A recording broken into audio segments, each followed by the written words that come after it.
Hello friends, my name is Abhinandan Tayal and I am bringing this current affair session to you. और ये आज का जो सेशन है that is current affair session 26 and I hope आप क्या कर रहे होंगे, नोट्स प्रिपेयर कर रहे होंगे। चलो शुरू करते हैं आज के अपने पहले क्वेश्चन से।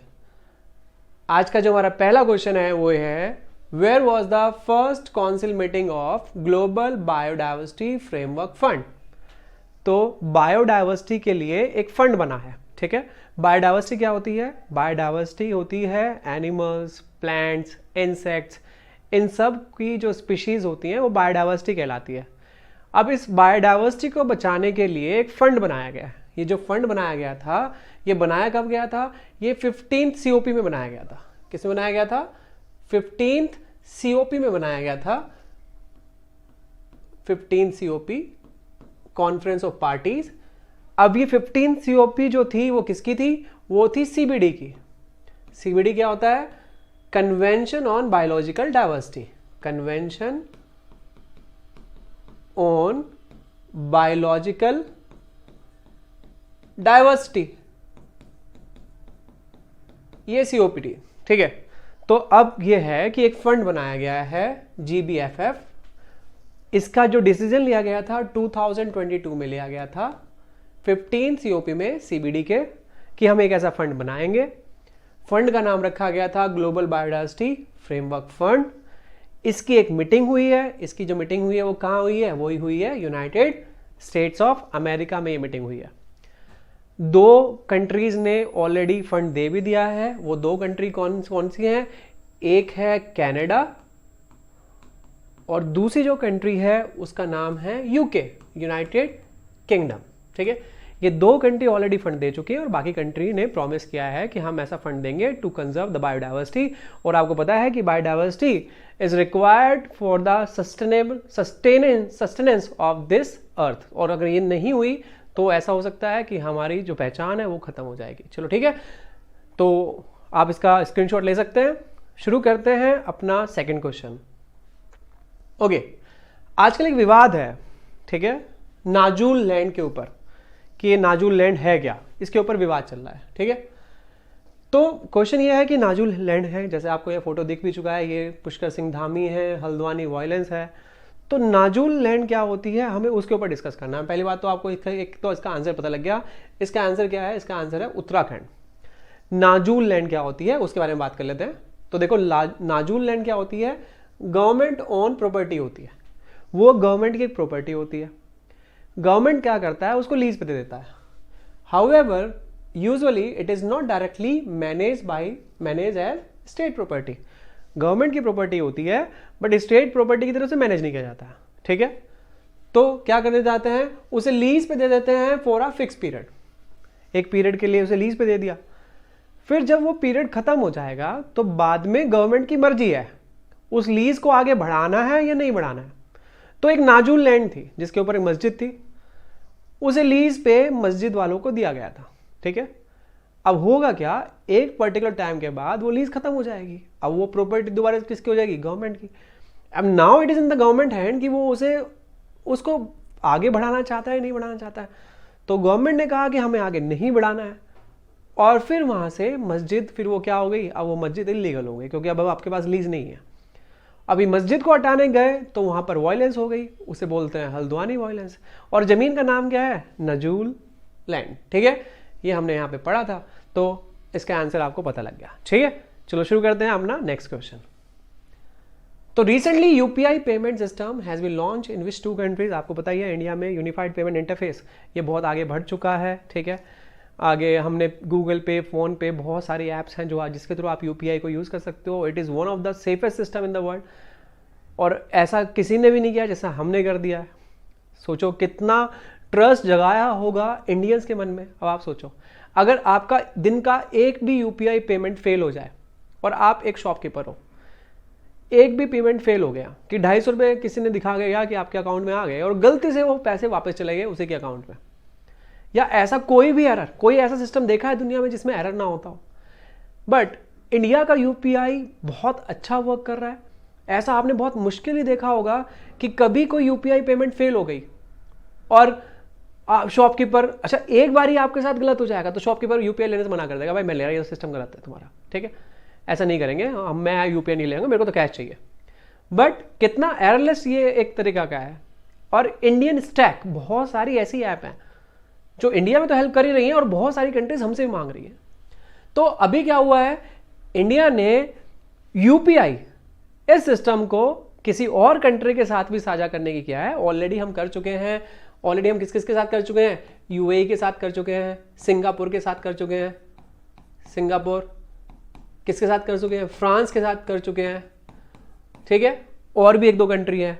रिसेंटली हमने यूपीआई सिस्टम को साझा किया है 2 कंट्री के साथ, वो है श्रीलंका एंड मॉरिशियस, इनके साथ। तो श्रीलंका के जो प्राइम मिनिस्टर रनिल विक्रमसिंघे और मॉरिशस के हैं जग्गूनाथ, उनके साथ मोदी जी ने ऑन वीडियो कॉन्फ्रेंसिंग इस सिस्टम को, यूपीआई सिस्टम को दिया है और ये one of the trusted system बन गया है इन द वर्ल्ड। इंडिया में तो आपको पता ही है, आप भी देख सकते हो, मैं भी देख सकता हूँ, दिन में अगर हम 10 ट्रांजेक्शन करते हैं तो 8 से 9 ट्रांजेक्शन हमारी किससे हो रही है, यूपीआई के थ्रू हो रही है। और मुश्किल से एक ट्रांजेक्शन कोई बहुत ही ऑर्थोडॉक्स जैसा कोई शॉपकीपर हो कि मैं कहता मैं लूंगा ही नहीं, तो हम जनरली उसे ही करते हैं, बाकी हम कैश कैरी करना पसंद नहीं कर रहे हैं, ठीक है।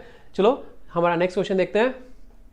Recently which institute develop a first for India earth system model to improve climate forecast and predict climate impact. Hindi में समझाऊं तो ये कह रहा है कि कौन सा ऐसा इंस्टीट्यूट है इनमें से जो क्या कर रहा है, first for India earth system, एक ऐसा अर्थ सिस्टम ऐप क्रिएट कर रहा है जो किस चीज में हेल्प करेगा, क्लाइमेट फोरकास्ट में हेल्प करेगा।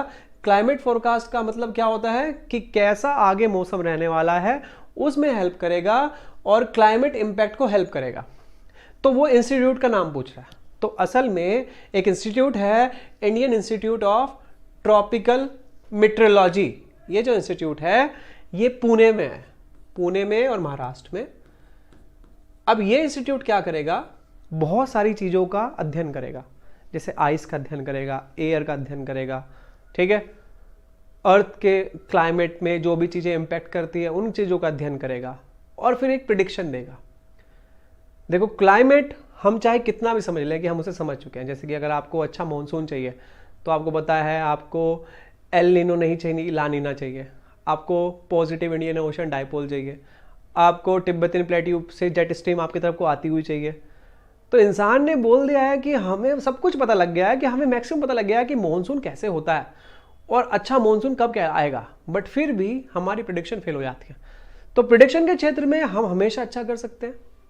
तो अभी ये इंस्टीट्यूट क्या करेगा, 2025 तक इसके एक प्लान है कि इसके पास एक सॉफ्टवेयर है, एक ऐप है, उसके थ्रू ये प्रेडिक्शन को क्या कर देगा, बेटर कर देगा, ठीक है। नाम है Indian institute of tropical metrology, Pune Maharashtra, भारतीय उष्णकटिबंधीय मौसम विज्ञान संस्थान, ठीक है।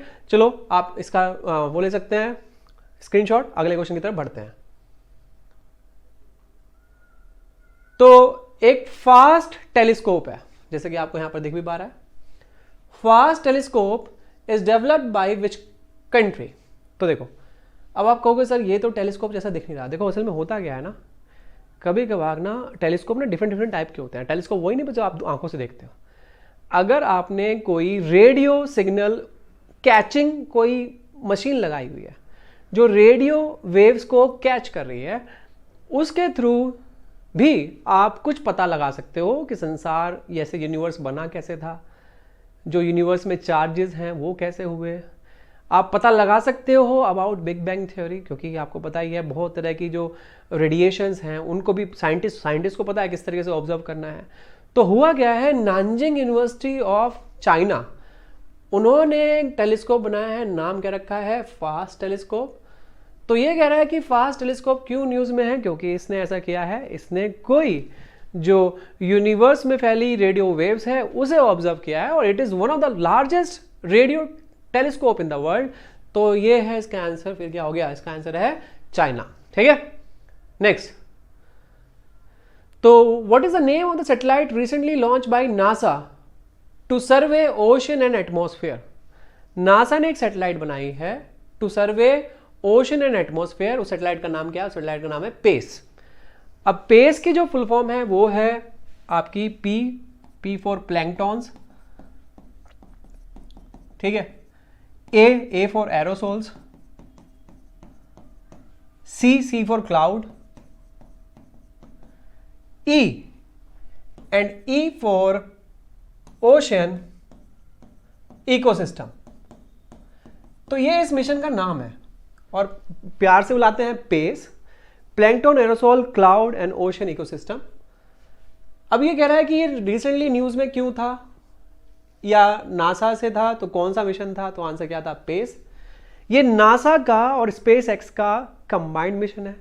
असल में हुआ क्या था, ये मिशन नासा को छोड़ना था, लॉन्च करना था, बट वेदर प्रॉब्लम्स के कारण ये मिशन लॉन्च नहीं हो पाया।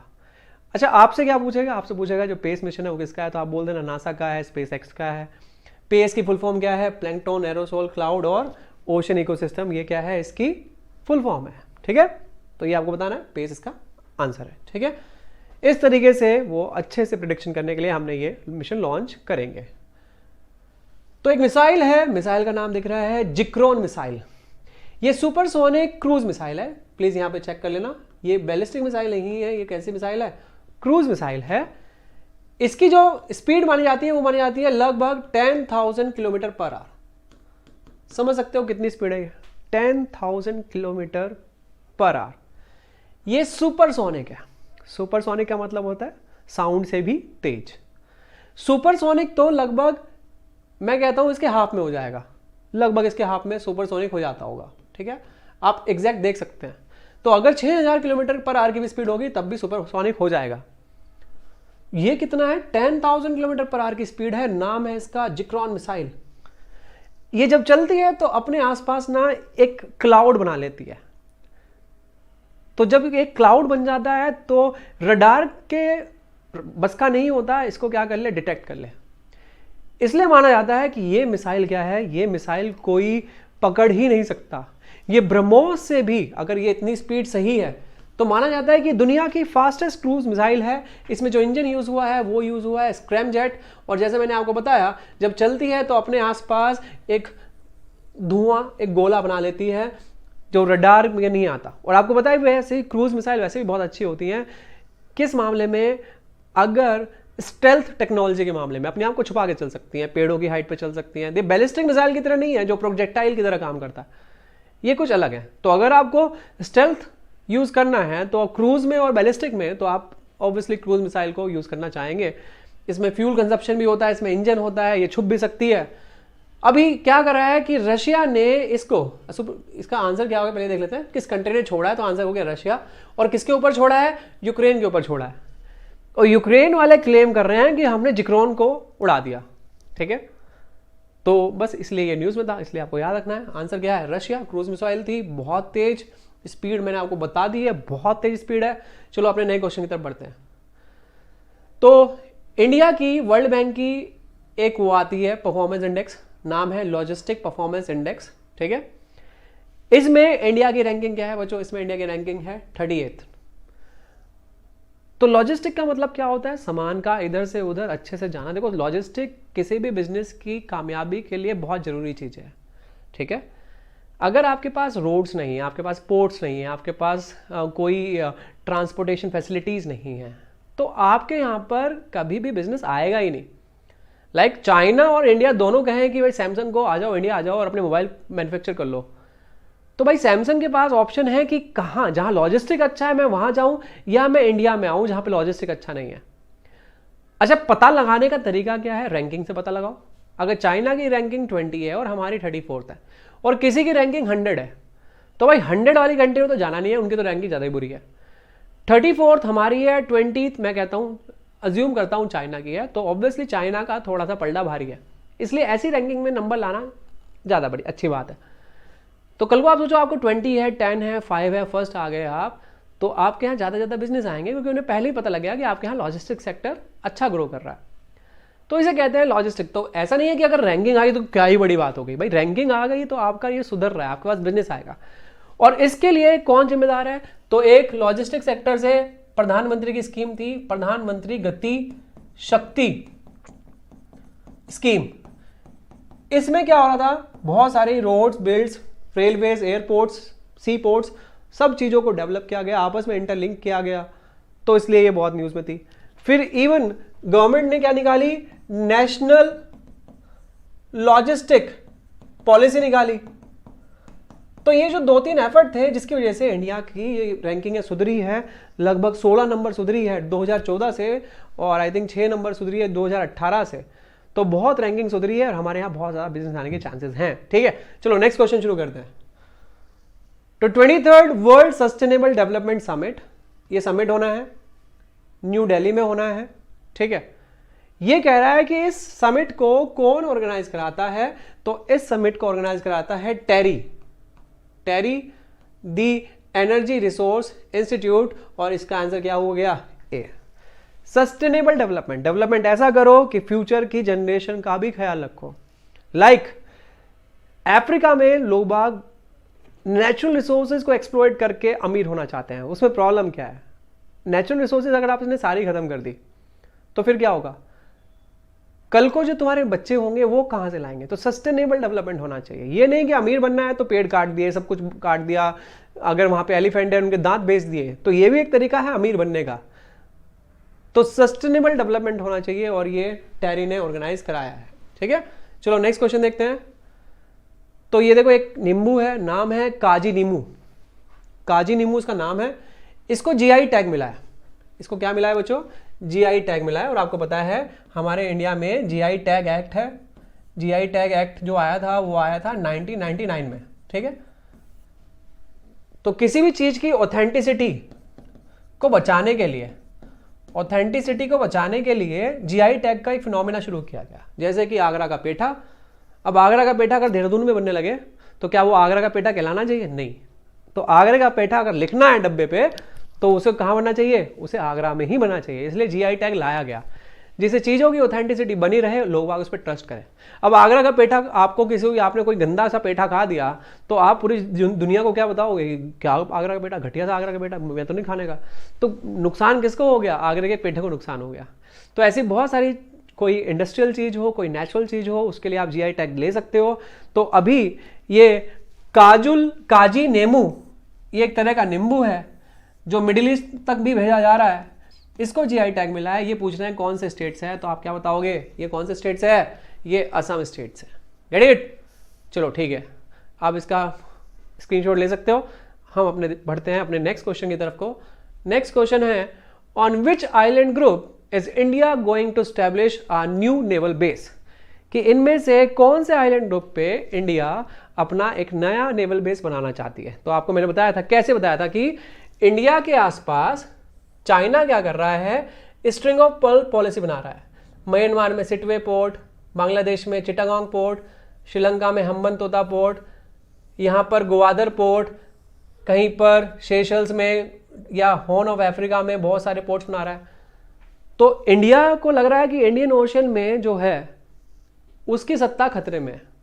तो हम क्या कर रहे हैं, हमारे यहाँ पर लक्षद्वीप है, तो लक्षद्वीप आइलैंड ग्रुप में हमने क्या किया है, हम चाह रहे हैं कि हम वहाँ पर कुछ और नेवल बेस बनाएं कि कल को चाइना की जो पॉलिसी है स्ट्रिंग ऑफ पर्ल पॉलिसी, इसको हम टैकल कर पाएं। तो इंडिया क्या करेगा, इंडिया 2 आइलैंड है बच्चों, 2 आइलैंड है, देखते हैं कौन कौन से आइलैंड है। ठीक है, मिनिकॉय और कौन है, मिनिकॉय और मिनिकॉय और कौन है, ठीक है, 2 आइलैंड है, मिनिकॉय और अगाती, उस पे नेवल बेस बना रहा है। तो इसका नाम क्या हो गया, सी। आपको पता है लक्षद्वीप आइलैंड कैसे हैं, देखो भाई, ऊपर है अमनदीवी आइलैंड्स, यहां पर है लक्कादीवी आइलैंड्स, यहां पर है मिनिकॉय आइलैंड,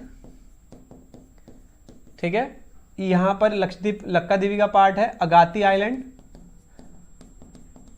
और आपको मैंने पढ़ाया भी था कि कैसे अमनदीवी लक्कादीवी को मिनिकॉय इससे अलग करता है 9 डिग्री चैनल, 9 डिग्री चैनल अलग करता है। और आपको पता है मिनिकॉय को मालदीव से कौन अलग करता है, 8 डिग्री चैनल अलग करता है। ये एग्जाम में हमेशा इंपॉर्टेंट रहते हैं, आप याद रखना। आंसर है मिनिकॉय और अगाती आइलैंड, आप इसका स्क्रीनशॉट ले सकते हैं। चलो अपने नेक्स्ट क्वेश्चन की तरफ बढ़ते हैं। ठीक है, तो एक गुप्तेश्वर फॉरेस्ट है, ठीक है, उसको डेजिग्नेट किया गया है स्टेट बायोडाइवर्सिटी हेरिटेज। बायोडाइवर्सिटी मतलब बता ही दिया है कि जहां पर बहुत ज्यादा बायोडाइवर्सिटी हो प्लांट एनिमल इंसेक्ट्स की। तो गुप्तेश्वर फॉरेस्ट को ये डिक्लेयर कर दिया गया कि बायोडाइवर्सिटी हॉटस्पॉट डिक्लेयर कर दिया गया है। तो क्वेश्चन ये है कि ये किसका है, तो ये है बच्चों उड़ीसा का, ठीक है। उड़ीसा में ये 4th स्टेट बायोडाइवर्सिटी हेरिटेज बना दिया गया है। बहुत इंपॉर्टेंट होते हैं ऐसे क्वेश्चन। गुप्तेश्वर फॉरेस्ट, आंसर क्या होगा, उड़ीसा। यहां पर बहुत ज्यादा बैट की स्पीशीज और बहुत सारी स्पीशीज आपको यहां पे देखने को मिल जाएगी, ठीक है। चलो नेक्स्ट क्वेश्चन की तरफ बढ़ते हैं। तो भाई पीएम सूर्या घर मुफ्त बिजली योजना है। इस योजना के तहत गवर्नमेंट आपको 300 यूनिट बिजली फ्री देना चाहती है। 300 यूनिट बिजली फ्री देना चाहती है। अभी आपको पता है इंटरिम बजट आया है। इंटरिम बजट में उन्होंने बोला है कि पीएम सूर्य घर मुफ्त बिजली योजना ये देंगे। 300 यूनिट बिजली मुफ्त मिलेगी। गवर्नमेंट ने कहा है कि हम इन्वेस्ट करेंगे 75,000 करोड़ रुपीस को। इतने पैसे हम इन्वेस्ट करेंगे, इससे लाभ होगा 1 करोड़ फैमिलीज को। 1 करोड़ फैमिलीज को इससे लाभ होगा, ठीक है। अगर आपको भी अपने घर में सोलर प्लांट लगाना है तो आपको क्या करना पड़ेगा, आपको डायल करना पड़ेगा, आपको सॉरी क्या करना पड़ेगा, सर्च करना पड़ेगा पीएम घर मुफ्ती बिजली योजना .gov.in। इस साइट पर जाके आप भी अपने घर में इसको लगवा सकते हैं। मेरे को लगता है इसमें क्या होगा, इसमें आपके घर में सोलर पावर प्लांट लगेगा। उसमें क्या होगा, फिर आपको थोड़ा सा आपको इन्वेस्ट करना होगा, मैक्सिमम गवर्नमेंट इन्वेस्ट करेगी और आपको फ्री में 300 में ये यूनिट है ये बिजली मिल जाएगी। 300 यूनिट बिजली बहुत होती है। अगर मैं देहरादून के हिसाब से बोलूं तो 300 × 7 तो लगभग 2100 रुपए की बिजली फ्री। 2100 2100 जब 2100 देने पड़ते हैं तो तब पता लगता है कि हाँ यार बिजली का बिल तो आ रहा है, ठीक है। तो जो बच्चे, आपको पता है जो बच्चे बाहर रहते होंगे, रूम लेके रहते होंगे, जब मकान मालिक देता होगा तो वो 7 से मल्टीप्लाई करता हो तो बहुत बड़ी बात है। अब ये कह रहा है कि ये किसने लॉन्च की है भाई, पीएम सूर्य घर मुफ्ती योजना। तो भाई किसने लॉन्च की होगी, नरेंद्र मोदी ने लॉन्च की है, ये आपको पता है। चलो नेक्स्ट क्वेश्चन की तरफ बढ़ते हैं। National women's day celebrated every year, ठीक है। नेशनल विमेंस डे बनाते हैं, क्यों बनाते हैं, कब बनाते हैं, 13 फरवरी को बनाते हैं। और किसकी याद बनाते हैं, सरोजिनी नायडू की याद बनाते हैं। सरोजिनी नायडू, जिनको Nightingale of India, Sarojini Naidu जो आईएनसी की, इंडियन नेशनल कांग्रेस की फर्स्ट फीमेल प्रेसिडेंट थी, ठीक है। 1925 में ये पहली बार इंडियन नेशनल कांग्रेस की फर्स्ट फीमेल प्रेसिडेंट बनी। नाम है सरोजिनी नायडू। ये टाइम है 13 फेब, ठीक है। नेक्स्ट, तो जनरल बिपिन रावत का एक स्टैचू लगा है। जनरल बिपिन रावत कौन थे, first chief of defence staff थे, ठीक है। ये कह रहे हैं कि वो कहाँ लगाया, तो कहाँ लगाया बच्चों, देहरादून में लगाया, ठीक है। आप देहरादून आए तो जरूर देखना, या देहरादून में जो बच्चे हैं वो जरूर देखना इसको, ठीक है। नेक्स्ट, तो दक्षिण भारत सांस्कृतिक केंद्र बना है, तो और ये बनाया है संगीत नाटक कला एकेडमी ने। संगीत नाटक कला एकेडमी इसने ये बनाया है।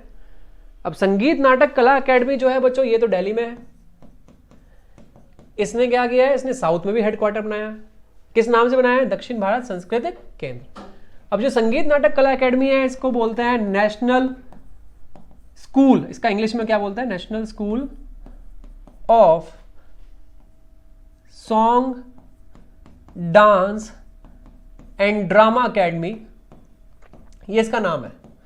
और ये दिल्ली में बनाई गई थी, 1953 में बनाई गई थी। इसका एक हेडक्वार्टर साउथ में बना रहे हैं। क्वेश्चन ये है कि साउथ में कहाँ बना रहे हैं, साउथ में बना रहे हैं हैदराबाद में बना रहे हैं, ठीक है। कहाँ बना रहे हैं, हैदराबाद में, ठीक है, जिससे ये साउथ में भी अच्छे से फैले। नेक्स्ट, तो भाई आईसीसी अंडर वर्ल्ड कप कौन जीता, तो सबको पता है, दिल पे हाथ रख के बोल देते हैं, ऑस्ट्रेलिया जीता। इंडिया लगातार तीसरी बारी हारा है अंडर 19 का वर्ल्ड कप भी, और सेम टीम से। और ऑस्ट्रेलिया चौथी बार, 4th टाइम वर्ल्ड चैंपियन बना है, ठीक है। हाईएस्ट रन गेटर भारत से ही थे, उदय करके एक लड़का है वो था। और जो हाईएस्ट विकेट टेकर थे वो साउथ अफ्रीका से थे। वैसे तो हमारी जो बड़ी सीनियर टीम है वो भी हार गई, ये भी हार रहे हैं। तीसरी बारी लगातार ऑस्ट्रेलिया से हारे हैं लगातार। और ऑस्ट्रेलिया लगातार नहीं, 4 बारी क्या बन गई है, चैंपियन बन गई है किसकी?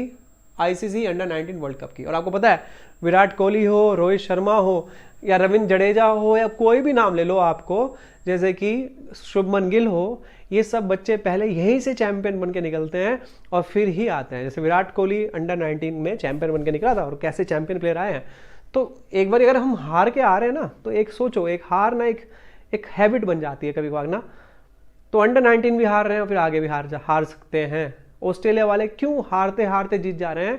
क्योंकि अंडर 19 भी जीत जा रहे हैं और पूरे टूर्नामेंट में लगता ही नहीं वो जीतेंगे और आखिरी में जीत जाते हैं।